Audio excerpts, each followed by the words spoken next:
آپ انگلی کا اشارہ کر کے مجھے بتا دیجیے۔ خواتین و حضرات، تعمیر ملت فاؤنڈیشن پاکستان میں تعلیم کے فروغ کے لیے جو کام کر رہی ہے، اس میں ہمارے ساتھ پاکستان کے ایسے ایسے لوگ شامل ہیں کہ جن کا نام آتے ہی آپ کے دل اور آپ کی نظروں میں محبت چمکنے لگتی ہے۔ ہمارے ساتھ اس وقت تشریف فرما ہیں پاکستان کے خالق ایٹمی صلاحیت کے ڈاکٹر عبدالقدیر خان، فخر پاکستان۔ ان سے ہم بات چیت کریں گے کیونکہ وہ تعمیر ملت کے اس پروجیکٹ کو پسند کرتے ہیں، سپورٹ کرتے ہیں، سراہتے ہیں اور چاہتے ہیں کہ ملک میں تعلیم پھیلے۔ اس سلسلے میں آج انہوں نے ہمیں تھوڑا سا ٹائم دیا اور میں چاہتا ہوں کہ اس بات چیت کو آپ بھی سنیے۔ ڈاکٹر صاحب، بہت بہت شکریہ کہ آپ تعمیر ملت اور اس پروجیکٹ کو پسند کرتے ہیں۔ ڈاکٹر صاحب، یہ بتائیے کہ یہ کیا وجہ ہے کہ وہ ملک جس کے بنانے والے انتہائی تعلیم یافتہ، علامہ اقبال پی ایچ ڈی کرتے ہیں، 1908 میں قائد اعظم سر سید سے تحریک چلتی ہے، ایک فیکٹری بن جاتی ہے پڑھے لکھے لوگوں کی، علی گڑھ کی صورت میں مہم چلتی ہے، پاکستان بنتا ہے، اور وہ اکیڈمیا سے تعلق رکھنے والے لوگ، اور اچانک آج ہم بھوٹان سے بھی پیچھے ہیں تعلیم میں۔ کیا وجہ ہے اس کی؟ وجہ تو یہی ہے کہ ٹریڈیشن بن گئی ہے ہمارے ہاں بدقسمتی سے۔ آپ دیکھیے کہ جس مذہب کی بنیاد رسول اللہ صلی اللہ علیہ وسلم نے ڈالی، اسلام کی، جو کہ مذہبوں میں اللہ تعالیٰ نے فرمایا کہ سب سے بہتر مذہب ہے، ذرا ان کے پیروکاروں کو دیکھ لیجئے۔ آپ سیاستدانوں کی بات کر رہے ہیں، علامہ اقبال کی یا قائد اعظم کی، لیکن ہماری بنیاد تو وہاں مذہب سے پڑی، اور جو دنیا کا سب سے بہترین مذہب اور سب سے بہترین مبلغ رسول اللہ صلی اللہ علیہ وسلم، اور اس کے بعد جتنے خلفائے راشدین آئے۔ لیکن اب مسلمانوں کی حالت دیکھیے، تعلیم کو نظر انداز کر کے وہ دیکھیے کہ ہم اسلام کے اصولوں پر ہی پابند نہیں ہیں، اور جو حشر ہم نے اسلام کا کیا ہے اور اسلامی اصولوں کا کیا ہے، تو پھر اس کو دیکھ کر یہ کوئی تعجب نہیں ہوتا کہ ہم نے جو تعلیم کا حشر کیا ہے یا پاکستان کا حشر کیا ہے۔ تو یہ ایک طرح کی کہیے بدقسمتی ہے کہ ہمیں جو لیڈر ملتے رہے ہیں بعد میں، انہوں نے کبھی اس کی طرف دھیان نہیں دیا کہ جی قوم کی اور ملک کی ترقی کے لیے کون سی لانگ رینج پلاننگ کی جائے۔ ہمیشہ ایڈ بیسن پہ کام ہوتا رہا، جو ہے یا وہ پرانے بادشاہ لے لیجئے، سلاطین لے لیجئے، انہوں نے بھی یہی کیا، اپنی حکمرانی قائم رکھی، دشمنوں کی یعنی اپنے مخالفین کے گلے کاٹ دیے، آنکھیں نکال لیں۔ یہ ہمارے یہاں تاریخ، اسلامی تاریخ کا حصہ ہے، اور یہاں بھی یہی ہے کہ ہمیشہ ایڈھاکیزم پہ رہا۔ کسی نے یہ نہیں سوچا کہ جی کہ ملک کو کس طریقے سے آگے صحیح راہ پر ڈالا جائے۔ مغربی ممالک کی ترقی کا راز یہی ہے کہ انہوں نے انسٹیٹیوشنز بنائے، اور ایک چیز چلتی رہتی ہے، وہ کسی شخص کے اوپر منحصر نہیں رہتا، اس ملک کی ترقی اور مستقبل، لوگوں کے صلاحیتوں پر مستقبل کی بنیاد ڈالی جاتی ہے۔ انفارچونیٹلی اسلامی ممالک میں یہ ہمارے یہاں کہ یہ چیز نہیں ہے، اس وجہ سے یہ جو مشکلات پیش آتی ہیں، یا جو بیکورڈنیس سے پسماندگی ہے، یہ اس کا نتیجہ ہے۔ ڈاکٹر صاحب، یہ بتائیے کہ ویسٹ میں اکثر یہ بات جو ہے سوچی جاتی ہے کہ تعلیمی اعتبار سے پاکستان ایک انتہائی پسماندہ ملک جو ہے وہ ایک ایٹمی قوت کیسے بن گیا؟ دیکھیے تو یہ ہے کہ پاکستان کی آبادی ماشاءاللہ 14 کروڑ 14.5 کروڑ ہے، اور 14.5 کروڑ میں سے آدمی 100-200 آدمی ضرور ایسے نکال سکتا ہے جو کہ کوئی بھی کام اس کو دیا جائے وہ کر سکتا ہے، اور پاکستان میں دماغوں کی کمی نہیں ہے، بہت ہی اچھے ماہرین ہیں ہر فن میں، وہ خواہ سائنس و ٹیکنالوجی ہو، ادب ہو، شاعری ہو، پینٹنگ ہو، آپ جس کو بھی اٹھاتے ہیں، ڈاکٹری ہو، میڈیسنس ہوں، تو پاکستان نے بڑے اعلیٰ درجے کے لوگ پیدا کیے ہیں، لیکن اتنی تعداد میں نہیں جیسے کہ دوسری دنیا کے دوسرے ممالک میں ہیں۔ ہمارے ہاں 1 یا 2 ہوتے ہیں تو ان کا نام مشہور ہو جاتا ہے، وہاں ہزاروں ہوتے ہیں تو ان کو کوئی نہیں جانتا۔ تو یہ پرابلم یہ ہے کہ کیونکہ انسٹیٹیوشنلائز نہیں ہوئی یہ چیزیں، اس لیے ہمارے یہاں تھوڑے سے نکلتے ہیں لوگ اور پھر ان کو موقع نہیں ملتا۔ یہاں یہ تھا کہ جب میں آیا 76 میں اور میں نے یہ کام شروع کیا، اس وقت ایک ضرورت تھی، ملک بڑے خطرے سے گزر رہا تھا، ہمارا وجود خطرے میں تھا پاکستان کا، اور یہی سوچ کر میں خود یہاں آیا تھا، اپنی تمام چیزیں چھوڑ چھاڑ کر یورپ سے، میں 15 برس سے وہاں تھا کہ جی اگر اس وقت ملک کی مدد نہیں کی تو ملک تباہ ہو جائے گا، کیونکہ 71 میں ہم آدھا ملک چھوڑ چکے تھے۔ تو اس وجہ سے آئے، اور ایک ڈٹرمنیشن تھا، اس سے لگ گئے، حکومت نے مدد کی اور اس طرح یہ کام ہو گیا۔ تو اگر یہی ہے کہ ایک تو یہ کہ اس قسم کے مواقع مہیا کی جائیں اور حکومت مدد کرے، تو کوئی بھی مشکل سے مشکل کام ہو وہ پاکستانی کر سکتے ہیں اگر صحیح لوگوں کو صحیح جگہ پر بٹھایا جائے اور پھر حکومت ان کی مدد کرے. اچھا ڈاکٹر صاحب، ایک چیز جو ہے وہ یہ ہے کہ اگر ہم پاکستان کا پر کیپیٹا انکم دیکھتے ہیں تو ہم سری لنکا یا چائنا سے اتنے پیچھے نہیں ہیں، لیکن جب ہیومن ریسورس کی ڈیولپمنٹ کی بات ہوتی ہے تو پاکستان ان سے اتنا دور ہے کہ ہمارا نمبر 138 ہے. اس کی کیا وجہ ہے؟ جی ہاں، وہ یہی ہے کہ باتیں بہت ہوتی ہیں، میٹنگیں بہت ہوتی ہیں، کمیٹیاں بہت بنتی ہیں. دیکھیے پیسے تو ہیں، بات پیسے کی نہیں ہے، بات ہے پراپر آرگنائزیشن کی. اور یہاں پر ہمارے یہاں ایک یہ رواج بن گیا ہے، شاید انگریزوں سے ہم نے لیا، جو کہ وہ ہمارے اوپر چھوڑ گئے. وہ خود تو یہ فالو نہیں کرتے لیکن ہمیں یہ لعنت دے گئے کہ ہر چیز کی کمیٹیاں بنا دو، میٹنگیں کر دو، اور لاتعداد میٹنگیں اور کمیٹیاں بنتی رہتی ہیں اور اتنے لوگ اس میں شامل کر لیے جاتے ہیں جو کہ ہر شخص جو ہے اپنے آپ کو ماہر تصور کرتا ہے، حالانکہ اس کی تعلیم جو ہے لنڈا بازار کی گریجویشن سے زیادہ نہیں ہوگی. وہ چڑھ چڑھا کے وہاں پہنچ جاتا ہے سیاست کے ذریعے، اور نتیجہ یہ ہوتا ہے کہ کام نہیں ہو پاتا، میٹنگیں ضرور ہوتی ہیں. اور جو بھی حکومت آتی ہے بڑے بڑے ایجنڈے اناؤنس کرتی ہے اور بڑے بڑے پروگرام، 3-4 سال میں 5 سال میں حکومت بدل جاتی ہے اور بعد میں پتہ لگتا ہے لوگ الزامات لگانے لگے کہ آئے تھے پیسے کھا کے چلے گئے اور کام کچھ بھی نہیں ہوا. تو اس قسم کا ہے، تمام چیزیں انسٹیٹیوشنز بننے پر ڈپینڈ کرتی ہے، اور جب تک یہ کلچر ہمارے یہاں پیدا نہیں ہوگا اس قسم کی تکالیف رہیں گی. پاکستان میں ایجوکیشن کی پرووکیشن کے لیے، تعلیم کو آگے بڑھانے کے لیے آپ کے ذہن میں کیا کیا جا سکتا ہے؟ دیکھیے یہ بھی ایک جہاد کے طور پر اس کو لینا چاہیے، کیونکہ مذہب بھی اس کے اوپر بہت زیادہ اسٹریس کرتا ہے. رسول اللہ صلی اللہ علیہ وسلم نے خود بھی فرمایا کہ اگر علم حاصل کرنے کے لیے چین بھی جانا پڑے تو وہاں جاؤ. چین کا مقصد یہ اس وقت یہ نہیں تھا کہ چین میں بہت زیادہ تعلیم تھی، حالانکہ چینی تھے بہت تعلیم یافتہ، جس طرح مصر میں فرعون کے زمانے میں بہت ترقی یافتہ لوگ تھے، تو چین میں بھی اس وقت بہت چین مشہور تھا اپنی تعلیم و تربیت کے لیے. لیکن ایک اس کا یہ تھا کہ اتنے دور دراز علاقے میں، یعنی اتنی تکالیف بھی اگر تمہیں اٹھانا پڑے اور کہیں اتنی دور جانا پڑے علم حاصل کرنے کے لیے تو وہاں بھی جاؤ اور علم حاصل کرو. تو اب یہ ہے کہ یہاں جانے کو کہا لیکن لوگ جو ہے ابھی تک تعلیم پہ پالیسیز بناتے ہیں. جی ہاں، تو یہی ہے. اچھا آپ نے دیکھا کہ تعلیم اگر پاکستان کا لیں تو ہمیشہ وزارت تعلیم یا وزارت سائنس و ٹیکنالوجی ایسے لوگوں کو دی گئی جن کا ان کے سرے سے کوئی تعلق نہیں تھا. اب کہیں جا کے تھوڑی سی یہ اویکننگ ہوئی ہے، خاص طور سے پاکستانی تعلیم یافتہ لوگوں میں جو کہ ملک سے باہر ہیں، کہ وہ یہاں واپس آ کر اس قسم کی سرگرمیوں میں حصہ لیں.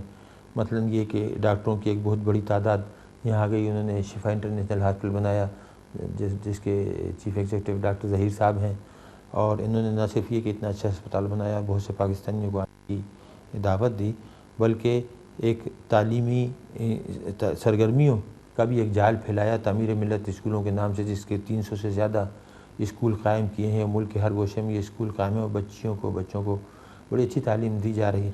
تو اسی قسم کی ضرورت جو ہے وہ ان پاکستانیوں میں جن کو اللہ تعالیٰ نے بساط دی ہے، صلاحیت دی ہے، جو ملک سے باہر ہیں، اگر وہ اس میں تھوڑا سا بڑھ چڑھ حصہ لیں اور یہاں مدرسے قائم کریں. مجھے ایک مرتبہ اوورسیز پاکستانی کنونشن میں چیف گیسٹ کے طور پر بلایا گیا، اور وہاں نیچرلی سینکڑوں کے ہزاروں پاکستانی تھے جو باہر سے آئے تھے، اور ہر شخص یہی کوشش کر رہا تھا کہ 5-10 منٹ میں جو اس کو تقریر کا موقع ملتا تھا کہ وہ بے نظیر صاحبہ کی اور نواز شریف صاحب کی پرابلم حل کر دیں. تو جب مجھ سے بولنے کو کہا گیا تو میں نے کہا خدا کے لیے ان کی پرابلم سالو نہ کریں، وہ اپنی پرابلم خود سالو کر سکتے ہیں. آپ عام غریب لوگوں کی پرابلم سالو کریں جن سے آپ کا تعلق ہے، جس علاقے سے آپ آئے ہیں. میری آپ سے درخواست یہ ہے کہ جس علاقے سے آپ آئیں وہاں ایک میڈیکل سینٹر چھوٹا، چاہے وہ او پی ڈی ہو، آؤٹ ڈور پیشنٹ اس کے لیے، اور ایک پرائمری اسکول ہی بنا دیں اچھا لیکن صاف ستھرا اسٹینڈرڈ کا. اس میں آپ کو زیادہ خرچ نہیں آئے گا. اگر آپ $100,000 بھی جمع کر کے وہاں یہ کر دیں اور اس کا ایک کارپس بنا دیں اور پیسہ بینک میں ڈال دیں تو 2 ڈاکٹر آ کے بیٹھ جایا کریں گے صبح 4-5 گھنٹے، شام کو وہ اپنی پریکٹس کر لیں گے، یا اگر دن میں ملازمت کرتے ہیں تو شام کو بیٹھ جائیں گے.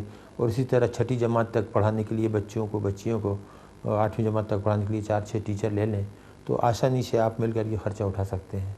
تو اس قسم کی بڑی سخت ضرورت ہے کہ وہاں سے لوگ اگر آ کر خدمت کریں ملک کی تو بہت ہی اچھا ہے، لیکن اگر نہیں آ سکتے تو کم از کم یہی سمجھ کے کہ جی صدقہ جاریہ سمجھ لیجئے، کہ زکوٰۃ سمجھ لیجئے، صدقہ سمجھ لیجئے، کہ ان غریب لوگوں کی مدد کریں، ان علاقوں میں مدارس اور میڈیکل سینٹر قائم کریں جہاں پانی پینے کا یعنی صحیح صاف پانی بھی نہیں ہے، جہاں بچوں کو کوئی قاعدہ پڑھانے کی بھی صلاحیت موجود نہیں ہے۔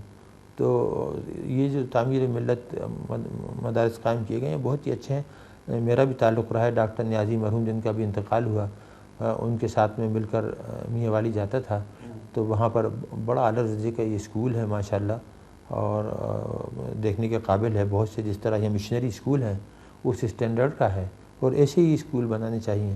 اور وہاں پر میں نے خود ایک پولی ٹیکنک بنایا ہے جہاں کہ ہم بچوں کو 3 سال کا ڈپلومہ دیتے ہیں ٹیکنیکل ٹریننگ کے اندر، تاکہ بچے نکل کر نہ صرف نوکری ڈھونڈیں بلکہ دوسرے لوگوں کو ملازمت دے سکیں۔ اس قسم کے کام ڈیزل اور الیکٹرانک اور الیکٹریکل انجینئرنگ اور اپنے کیا نام ہے ایئر کنڈیشننگ وغیرہ، اس قسم کے کمپیوٹر پروگرامنگ وغیرہ کے، تو وہاں میں نے یہ قائم کیا۔ وہ ماشاءاللہ 150 بچے پڑھتے ہیں۔ تعمیر ملت اسکول میں تو غالباً 1400-1500 بچے پڑھتے ہیں۔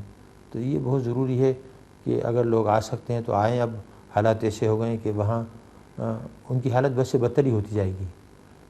جس قسم کی پولیٹیکل پولرائزیشن ہو رہی ہے، مسلمانوں کے خلاف جذبات بھڑکائے جا رہے ہیں، ہر شخص کو دہشت گرد بتا دی جاتا ہے جو آتا ہے۔ اب آپ جاتے ہیں، آپ کے جوتے اتارے جاتے ہیں، کپڑے اتارے جاتے ہیں، کوئی عزت نہیں ہے یہاں پہ۔ یار آپ کروڑ پتی ہوں، ارب پتی ہوں، آپ کی بے حد عزت ہے، آپ غریبوں کی مدد کرتے ہیں، لیکن جیسے ہی وہاں جا کے ایئرپورٹ پر اترے آپ سے کہا کہ لائن میں لگ جاؤ، اپنے جوتے اتارو اور کپڑے اتارو اور یہ کرو، کہ یہ بڑی بے عزتی کی بات ہے۔ تو ٹھیک ہے وہاں کام کر لیا، جب موقع تھا جو کچھ سیکھ لیا، اب واپس آنا چاہیے۔ میں بھی اسی طرح ہے، میں 15 برس باہر تھا۔ دیکھیے میرے پاس بہت اچھی ملازمت تھی اور میری بیگم باہر کی تھی، میری بچیاں وہیں پیدا ہوئی تھیں، لیکن 15 برس کے بعد بھی جب مجھے یہ خیال آیا، یہ احساس ہوا کہ جی میں واپس جا کر اپنی ملک کی بہتر خدمت کر سکتا ہوں، تو میں نے ایک لمحے بھی ہیزیٹیٹ نہیں کیا۔ میں اسی وقت جہاز میں بیٹھا بیوی بچوں کے لیے اور یہاں پہنچ گیا، اور میں نے کوئی بارگیننگ بھی نہیں کی۔ میں نے یہ بھی نہیں کہا جی کہ مجھے یہ تنخواہ دینا وہ دینا۔ لوگوں کو بڑا تعجب ہوتا ہے کہ مجھے پہلی تنخواہ 6 مہینے کے بعد 3000 روپے ملی تھی، تو لیکن جو خوشی یا جو سیٹسفیکشن ہے اپنے ملک کی خدمت کرنے کا، اس کا نعم البدل نہیں ہے۔ یہاں کچھ بھی ہے، اپنا ملک ہے، آپ برا بھلا کہہ لیں کسی کو، حکومت کو گالی دے لیں، کسی کو برا بھلا کہہ لیں، کوئی آپ کی گردن نہیں پکڑے گا۔ اچھا ڈاکٹر صاحب، کبھی آپ کی بیگم چونکہ ان کا تعلق دوسرے ملک سے تھا، انہوں نے کبھی آپ کو اسٹریس کیا کہ ہم کہاں، آپ ہمیں کہاں لے آئے، ہم واپس جائیں گے؟ نہیں، میری بیگم ہمیشہ سے بڑی محب وطن رہی ہیں، اور اگر وہ میرا ساتھ نہیں دیتے تو میں کبھی بھی پاکستان نہیں رک سکتا تھا یا آ سکتا تھا۔ جب میں نے ان سے کہا کہ میں پاکستان جانا چاہتا ہوں، ملک کی خدمت کرنا چاہتا ہوں، ان کے جی فبیہا، اگر تم سوچتے ہو کہ تم ملک کی بہتر خدمت کر سکو گے تو میں تیار ہوں، ہم چلتے ہیں۔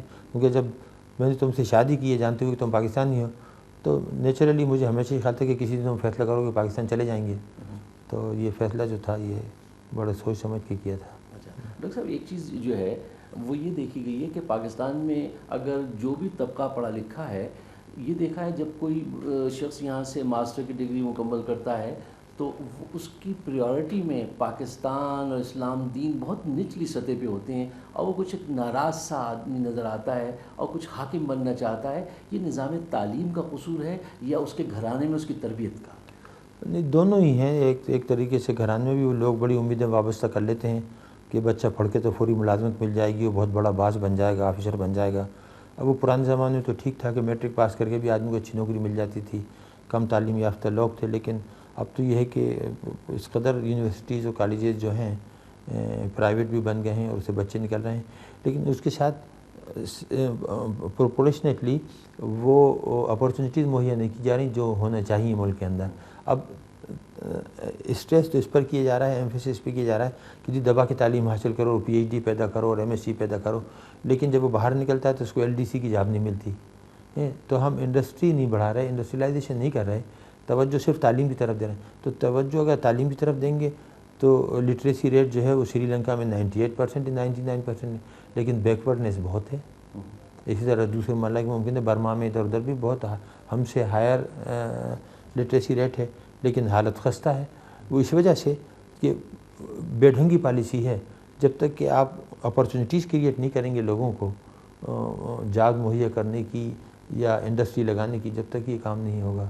کیونکہ اگر آپ چند فیکٹریاں لگائیں تو اس میں کئی ہزار لوگ آ جاتے ہیں، پڑھے لکھے لوگ آ جاتے ہیں. اب یورپ کی ایک کمپنی جو ہے، چھوٹا سا ہالینڈ ملک ہے جہاں میں تھا، 11-12 ملین کی آبادی ہے، لیکن اگر آپ وہاں دیکھیں اس کی ایک کمپنی جو ہے، شیل جو ہے، اس کے ایسیٹ دیکھیں یا جو ٹرن اوور ہے وہ مور دین $100 بلین پر ایئر ہے.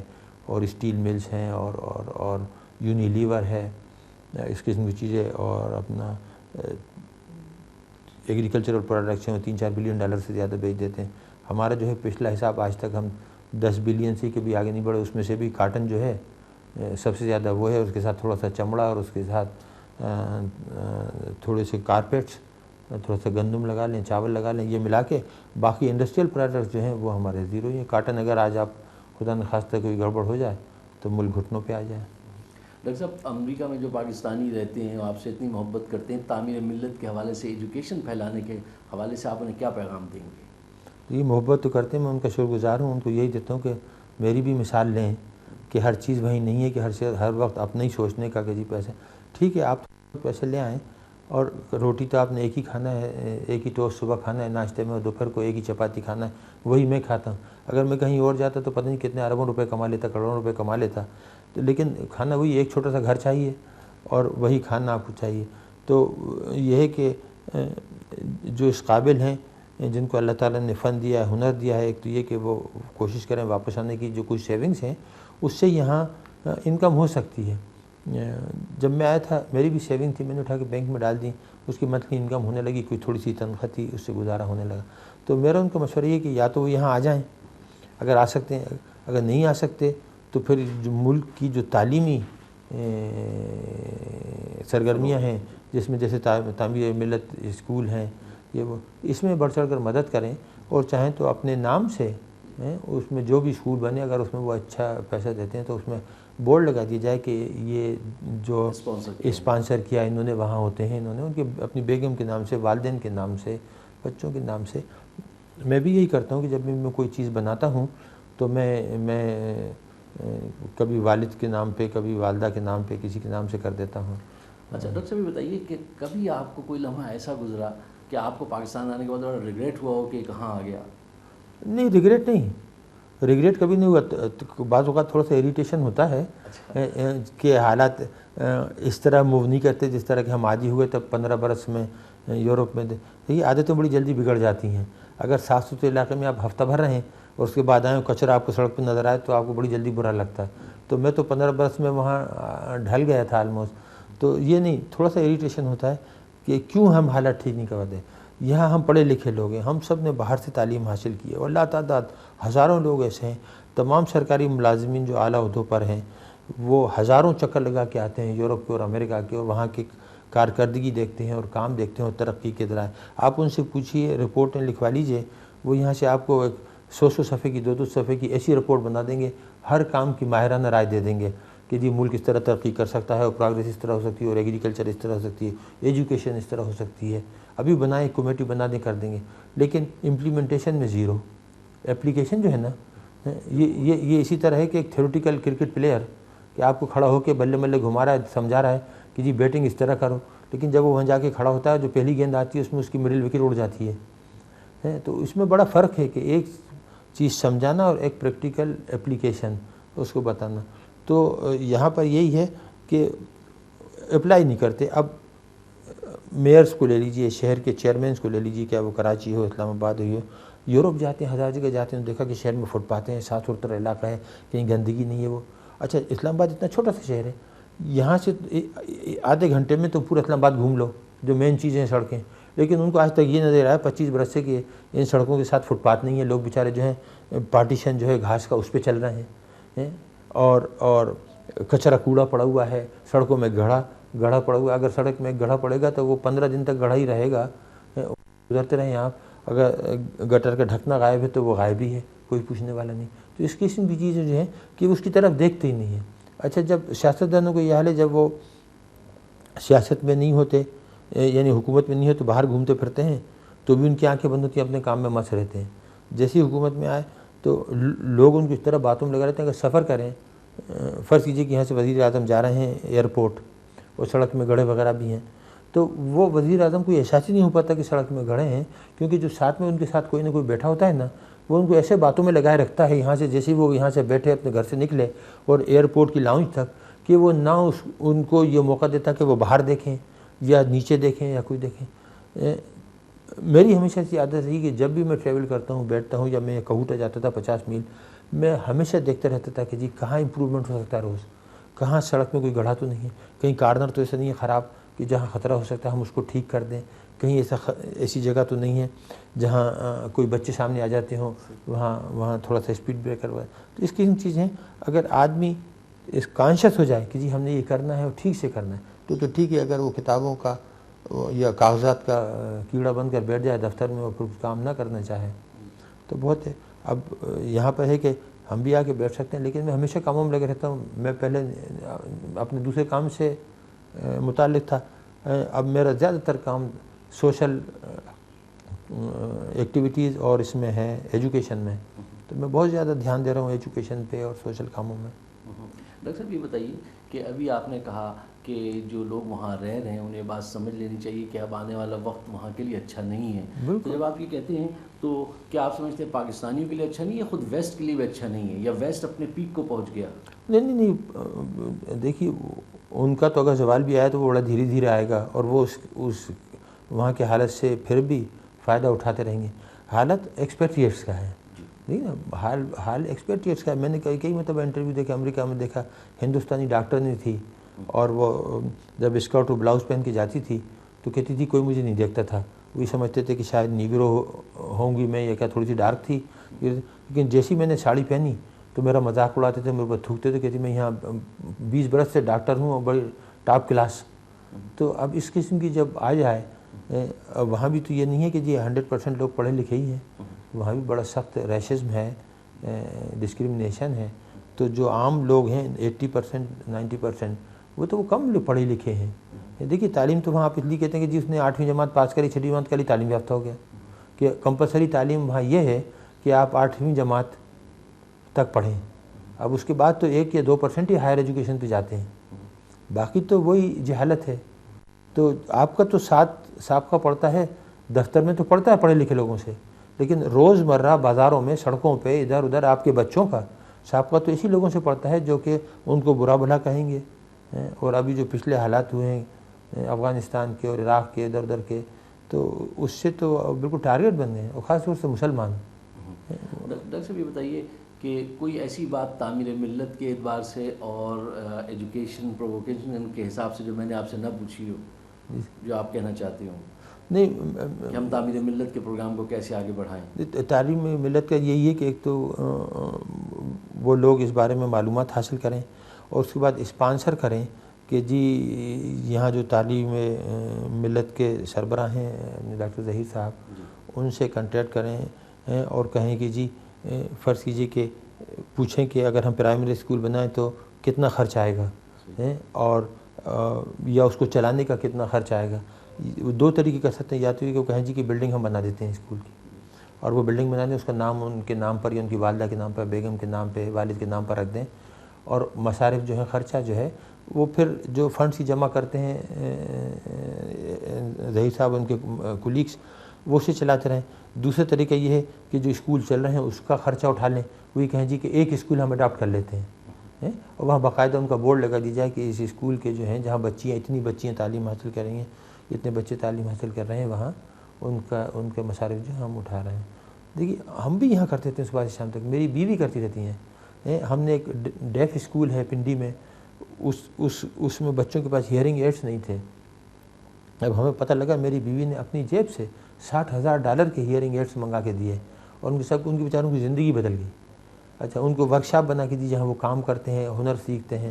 ہم نے اپنے NGO بنائی ہوئی، اس سے ہم ہسپتال چلاتے ہیں، 5 ہسپتال چلاتے ہیں، ڈائگنوسٹک سینٹر چلاتے ہیں، ووکیشنل ٹریننگ انسٹیٹیوٹس چلاتے ہیں، اور گورنمنٹ آف پاکستان یہاں اسلام آباد کیپٹل ایریا نے ہمیں 3 اسکول دے دیے ہیں، اپنے اڈاپٹ کرا دیے ہیں، تو ان کو چلاتے ہیں۔ تو اس قسم کی چیزیں جو ہیں بڑا ضروری ہے، یعنی اب ہر کام حکومت پہ نہیں چھوڑ سکتے۔ جب تک کہ لوگ خود اپنا کام خود نہ کریں گے اور بڑھ چڑھ کر ایسے نہیں ہے. ہر وہ شخص یا وہ گروپ جس علاقے سے تعلق ہے، اگر بڑے شہر سے ہے تو وہ مین جو آرگنائزیشن ہے اس کو دے دے اور وہ خود اس حساب سے اپنا حساب کر لیں، مدد کر لیں. لیکن اگر جن کا تعلق پسماندہ علاقوں سے، چھوٹے علاقوں سے، تو وہاں وہ پھر یہاں ڈاکٹر ظہیر صاحب سے کنٹیکٹ کر کے اس علاقے میں ایک مدرسہ یا چھوٹا سا میڈیکل سینٹر، دونوں چیزیں ایک ساتھ ہی بن سکتی ہیں. میں بتاؤں ایک بلڈنگ کے 2 حصے کر دیں، ایک طرف چھوٹا سا کلینک ہو جائے جس میں آؤٹ ڈور پیشنٹ کے لیے ہو جائے، ایک ڈاکٹر، لیڈی ڈاکٹر، ایک میل ڈاکٹر آ کے بیٹھ جائے، کرے گھنٹہ 2 گھنٹے اس علاقے کے لوگوں کو دوائیں وغیرہ دے دیں. کہ 99% بیماریاں جو ہیں وہ آؤٹ ڈور پیشنٹس کے لیے ہوتی ہیں. وہ کسی کھانسی ہوئی، نزلہ ہو گیا، زکام ہو گیا، تھوڑی سی ڈریسنگ ہو گئی، زخم ہو گیا، مال نیوٹریشن ہو گئی، مدرس جو ہے انیمک ہو گئی، یہ وہ بچوں کو تھوڑا سے کھانے پینے کی کمی ہے، تو اس کی ان چیزوں میں بڑھ چڑھ کر حصہ لے سکتے ہیں وہ. اور پاکستان کا مستقبل کیا ہے؟ مستقبل تو اللہ تعالیٰ بہتر کرے گا. یہ تو ڈیپینڈ کرتا ہے کہ مستقبل آپ خود بناتے ہیں. دیکھیے جس طرف آپ جانا چاہیں گے وہ ملک ادھر ہی جائے گا. اگر لوگوں کی یہ مرضی ہے کہ بہت ترقی کرے، آگے بڑھے، پھلے پھولے، تو پھلے گا پھولے گا، ترقی کرے گا. اور اگر آپ کوئی رنگیلے بادشاہ بن جائیں یا اس قسم کا کرتے رہیں، تو دھیرے دھیرے جیسے مغلیہ حکومتیں آئی ہیں یا ایجپٹ کی حکومتیں رہی ہیں یا انڈیا کی پرانی رہی تھیں، جتنی ترقی یافتہ، تہذیب یافتہ، تمام وہ یہ رہے ہیں اپنے تیمور اور یہ وہ چنگیز اور وغیرہ اور عباسی کنگڈمس وغیرہ، مسلمان کی خود اتنی حکومتیں رہی ہیں، تو دھیرے دھیرے وہ تباہی ہو گئی نا، ضائع ہو گئیں. تو مغربی ممالک میں وہ ترقی کرتے جا رہے ہیں اوپر کی طرف، دھیرے دھیرے اوپر ترقی کرتے جا رہے ہیں، اور ہم جو ہیں وہ نیچے کی طرف جاتے جا رہے ہیں. تو یہ جو ہے اس کی طرف زیادہ دھیان دینا چاہیے کہ اپنی پرائرٹیز فکس کریں اور کس طریقے سے ملک کا مستقبل جو ہے اس کے بارے میں سوچیں. ایک منٹ روکیے گا ڈاکٹر صاحب، کیا آپ سے کچھ بس یہ آخری ختم ہے ڈاکٹر صاحب، اگر تمام پاکستانیز جو اوورسیز ہیں اگر وہ کوئی ایک ایسی کیموفلاج، ایک ایسی نیٹنگ میں آ جائیں تو پاکستان میں ہر چاہے ایجوکیشن ہو یا ہیلتھ کیئر ہو ریولیوشن آ سکتا ہے. کیا یہ بات صحیح ہے؟ بالکل صحیح ہے. دیکھیے نا، پڑھے لکھے لوگ ہی ریولیوشن لاتے ہیں. ایک آدمی سے حالت بدل جاتی ہے. وہ جو نا ہر فرد ملت کے مقدر کا ستارہ، علامہ اقبال والی بات. تو ایک شخص جو ہے وہ ملت کی حالت بدل دیتا ہے. جس دنیا کی تاریخ کو اٹھا کر دیکھیں، جہاں بھی جس ملک میں کوئی تبدیلی آئی، ایک شخص آیا اور اس نے حالت بدل دی. کوریا کے اندر ایک ہی آیا تھا، حالانکہ وہ ملٹری ڈکٹیٹر تھا، لیکن اس نے 20 سال میں کوریا کو کہاں سے کہاں پہنچا دیا. اگر وہ خراب حکمراں ہوتا تو تباہ ہو جاتا کوریا. تو اسی طرح جاپان کو دیکھیے ترقی کر کے کہاں پہنچا. یورپ کے اندر بھی ہر جگہ کوئی نہ کوئی ایسا سیاست آیا ہے. فرانس میں دیکھیے ڈگال آیا تھا، تو جرمنی میں بسمارک وغیرہ. تو ہر جگہ آدمی، تو ہمارے یہاں تو بہت سے لوگ ہیں، ہزاروں لوگ ہیں ماشاءاللہ باہر. اور اگر مل کر کریں اور کوآرڈینیٹ کریں اپنی ایکٹیویٹیز کو اور کچھ ذمہ داریاں سنبھال لیں تو بہت کچھ ہو سکتا ہے. وہی سمجھیں کہ جی جس ملک نے ان کو پالا پوسا بڑا کیا اور اس قابل کیا کہ وہ وہاں جا کے اب اپنے نام سرخرو کر رہے ہیں، تو اس کو تو نہ بھولیں. دیکھیں نا، میں 15 برس باہر رہا، میں نے آج تک اپنا ہمارا پاسپورٹ نہیں بدلا. حالانکہ میں چاہتا 1 منٹ میں پاسپورٹ جہاں کے لیے، میں جرمنی میں تھا جرمن پاسپورٹ لے لیتا. میں ہالینڈ میں تھا، ملازمت کرتا تھا، وہاں والے کے پاسپورٹ. میں بیلجیم میں تھا، وہاں کا پاسپورٹ لے لیتا. کئی جگہ کی ملازمتوں کے آفر تھے بہت اعلیٰ درجے کے، مجھے لے سکتا تھا. مگر میں نے کبھی سوچا بھی نہیں، کیونکہ جو کچھ میں ہوں میری شناخت پاکستان سے ہے. میں پاکستانی ہوں، مجھے اس پر فخر ہے. اور یہیں جو کچھ مجھے ملا ہے وہ پاکستانی نے دیا ہے. میں یہ کام کسی اور ملک میں کرتا، ٹھیک ہے مشہور ہو جاتا، مجھے وہ تھوڑا سا انعامت وغیرہ دے دیتے، لیکن جو خلوص، محبت، شفقت جو پوری قوم نے دی ہے وہ دنیا کی کوئی دولت بھی نہیں دے سکتی. اور اسی طرح جن لوگوں نے کام کیے ہیں یہاں پر جو کر رہے ہیں، ان کو کبھی قوم جو ہے ناشکرگزار نہیں ہے. ہر شخص کا وہ احسان مانتی ہے، ہر شخص کو دعاؤں میں یاد رکھتی ہے اور ان کو بھولتی ہے. عیدی کو دیکھ لیں، ان کو لوگ یاد رکھتے ہیں، ان کے نام کو اٹھا کے کتنے پیسے دیتے ہیں. اب یہ تعلیم ملت کا پروگرام ہے، اس میں دیکھیے لوگ تمام ہزاروں بچے پڑھتے ہیں، وہ ہزاروں دعائیں دیتے ہیں، ان کے والدین یاد رکھتے ہیں کہ کس طرح کا کام ہو رہا ہے. تو یہ چیزیں جو ہیں جو بھی یہ کام کرے گا اچھا اس کو صلہ اس کا ضرور ملے گا. ڈاکٹر صاحب بہت بہت شکریہ آپ کا کہ آپ نے ہمیں ٹائم بات کسی